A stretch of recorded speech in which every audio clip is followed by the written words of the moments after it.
भारत अफगानिस्तान के लोगों के साथ हमेशा खड़ा रहेगा। एनएसए अजीत डोभाल का ये बयान मॉस्को में अफगानिस्तान पर हुई सुरक्षा वार्ता के बाद आया। ये ऐसा बयान है जिसे पाकिस्तान पचा नहीं पाएगा और ना ही पचा सकता है, क्योंकि भारत लगातार अफगानिस्तान की मदद के लिए आगे खड़ा है। अजीत डोभाल ने इस यात्रा के दौरान रूस के राष्ट्रपति व्लादिमीर पुतिन से भी मुलाकात की। बैठक के दौरान खास तौर पर अफगानिस्तान की सुरक्षा स्थिति, वहां के नागरिकों के कल्याण और उनकी मानवीय जरूरतों पर चर्चा की गई। लेकिन न्योता दिए जाने के बाद भी पाकिस्तान इस बैठक में नहीं पहुंच पाया, और क्यों नहीं पहुंचा आज उसी पर बात करेंगे। नमस्कार, एनएमएफ न्यूज देख रहे हैं आप, मैं हूं आपके साथ अभिषेक पुंडी।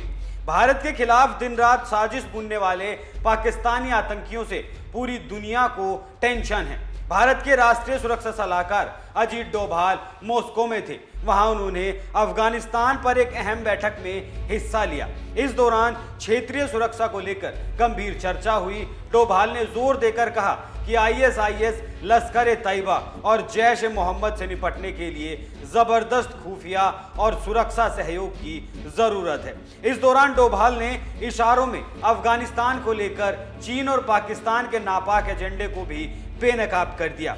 यह एजेंडा भी आपको बताऊंगा, लेकिन पहले सुनिए कि पाकिस्तान ने इस बैठक में हिस्सा क्यों नहीं लिया। मेजबान देश और भारत के अलावा अफगानिस्तान पर सुरक्षा परिषद के सचिवों की ये 5वीं बहुपक्षीय बैठक में ईरान, कजाकिस्तान, किर्गिस्तान, चीन, तजाकिस्तान, तुर्कमेनिस्तान और उज्बेकिस्तान के शीर्ष अधिकारियों ने भाग लिया। इससे पहले तीसरी बहुपक्षीय बैठक नवंबर 2021 में डोभाल की अध्यक्षता में नई दिल्ली में हुई थी। मीडिया रिपोर्ट्स के मुताबिक मॉस्को में डोभाल ने यह साफ कहा कि भारत जरूरत के वक्त अफगान लोगों को अकेला नहीं छोड़ेगा। डोभाल ने कहा कि आतंकवाद क्षेत्र में सबसे बड़ा खतरा बनकर उभरा है और दाएश या इस्लामिक स्टेट, लश्कर ए जैश से निपटने के लिए देशों और उनकी एजेंसियों के बीच व्यापक खुफिया और सुरक्षा सहयोग की जरूरत है। भारत और अफगानिस्तान की नजदीकियां लगातार बढ़ रही हैं, क्योंकि अफगानिस्तान भारत के लिए कई लिहाज से अहम माना जाता है। इन नजदीकियों को देखकर पाकिस्तान ने अफगानिस्तान से दूरियां बनानी शुरू कर दी। इस बैठक के बारे में पाकिस्तान ने खुद बताया था कि वो इस बैठक में हिस्सा नहीं लेगा। पाकिस्तान का कहना था कि पाकिस्तान ने इस बैठक में शामिल नहीं होने का फैसला इसलिए किया क्योंकि पाकिस्तान उन मंचों और वार्ताओं में बेहतर योगदान दे सकता है जहां अफगानिस्तान में शांति कायम करने के लिए सकारात्मक बातचीत होती हो। मतलब पाकिस्तान का मानना है कि भारत अफगानिस्तान में सकारात्मक कदम नहीं उठा रहा। पाकिस्तान में खलबली ही भारत के नाम से है, क्योंकि पाक नहीं चाहता था कि भारत इस बैठक में हिस्सा ले। पाकिस्तान की इस बैठक में शामिल नहीं होने की एक वजह यह भी है कि पाकिस्तान क्यों ऐसे मंच पर अफगानिस्तान पर बात करे जहां उसे बहुत तवज्जो ना मिलती हो। बहुत ज्यादा कहना शायद गलत हो सकता है, जहां उसे बिल्कुल भी तवज्जो ना मिलती हो। अफगानिस्तान में जो भी होता है उससे सीधे तौर पर सबसे ज्यादा पाकिस्तान ही प्रभावित होता है। जो पाकिस्तान कहता है कि वो पाकिस्तानी सीमा पर हमला करने वाले आतंकियों को घर में घुसकर मारेगा, वो पाकिस्तान भारत पर सवाल या निशान उठा रहा है। जिस देश में सबसे ज्यादा आतंकवाद को पैदा किया हो वो भारत को घेरने की कोशिश में है, और ऐसा इसलिए क्योंकि तालिबान और पाकिस्तान के रिश्ते इस वक्त नाजुक दौर से गुजर रहे हैं।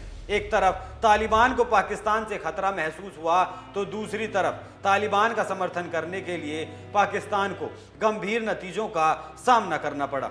लेकिन इस वक्त तालिबान पाकिस्तान के लिए गंभीर खतरा बनकर उभरा है। अफगानिस्तान से लगी पाकिस्तानी सीमा पर तालिबानी समर्थित आतंकवादी ग्रुप टीटीपी ने कई बार सीमा पार हमले किए। पाकिस्तान की सरकार ने आरोप लगाया कि उसके सैनिकों का खून बहाने वाले टीटीपी आतंकियों को अफगानिस्तान में शरण मिल रही है। पाकिस्तान ने यह भी इरादा जाहिर किया था कि वो अफगानिस्तान में घुसकर टीटीपी पर हमला करने से पीछे भी नहीं हटेगा।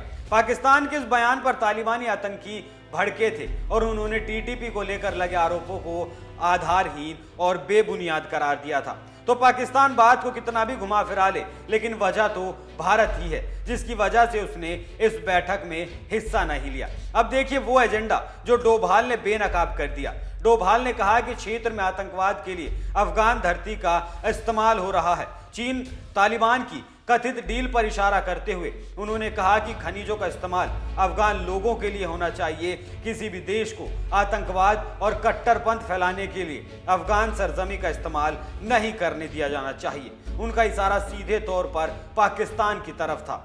डोभाल ने अफगानिस्तान के हितों की बात ऐसे वक्त में की है जब खबरें आई हैं कि खनिज संसाधनों का दोहन करने के लिए चीन तालिबान के साथ डील कर रहा है। ऐसे में डोभाल ने कहा कि अफगानिस्तान के प्राकृतिक संसाधनों का इस्तेमाल अफगान लोगों के हितों के लिए होना चाहिए। डोभाल का आगे ये भी कहना था कि अफगानिस्तान मुश्किल दौर से गुजर रहा है। भारत के अफगानिस्तान से ऐतिहासिक संबंध है। अफगानिस्तान के लोगों की बेहतरी और मानवीय जरूरतें भारत की सर्वोच्च प्राथमिकता हैं और नई दिल्ली जरूरत के वक्त अफगानिस्तान के लोगों को कभी भी अकेला नहीं छोड़ेगी।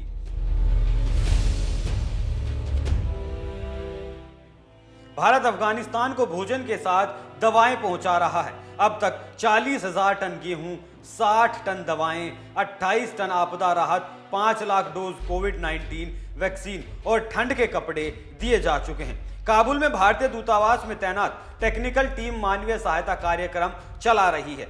2200 से ज्यादा अफगान स्टूडेंट्स को स्कॉलरशिप भी दी गई।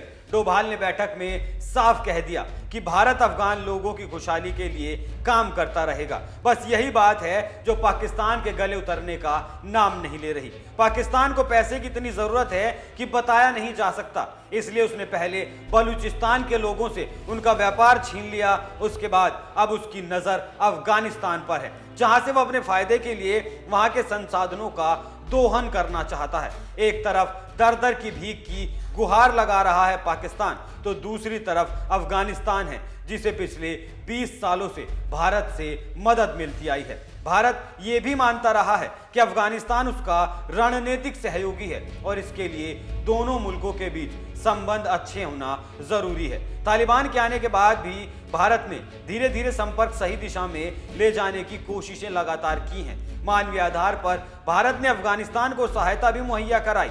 भारत ने अब तक अफगानिस्तान की तालिबान सरकार को मान्यता नहीं दी है, लेकिन इस साल के बजट को देखें तो भारतीय वित्त मंत्री निर्मला सीतारमण ने बजट में अफगानिस्तान के लिए 200 करोड़ रुपए के सहायता पैकेज का प्रावधान किया है। अफगानिस्तान के लिए इतना सब कुछ इस बात का सबूत है कि पाकिस्तान अब अफगान धरती का इस्तेमाल भारत में आतंकवाद फैलाने के लिए तो बिल्कुल नहीं कर पाएगा। आप इस खबर पर क्या राय रखते हैं, हमें कमेंट करके जरूर बताएं। इस रिपोर्ट में फिलहाल के लिए इतना ही। देखते रहिए NMF न्यूज़। नमस्कार।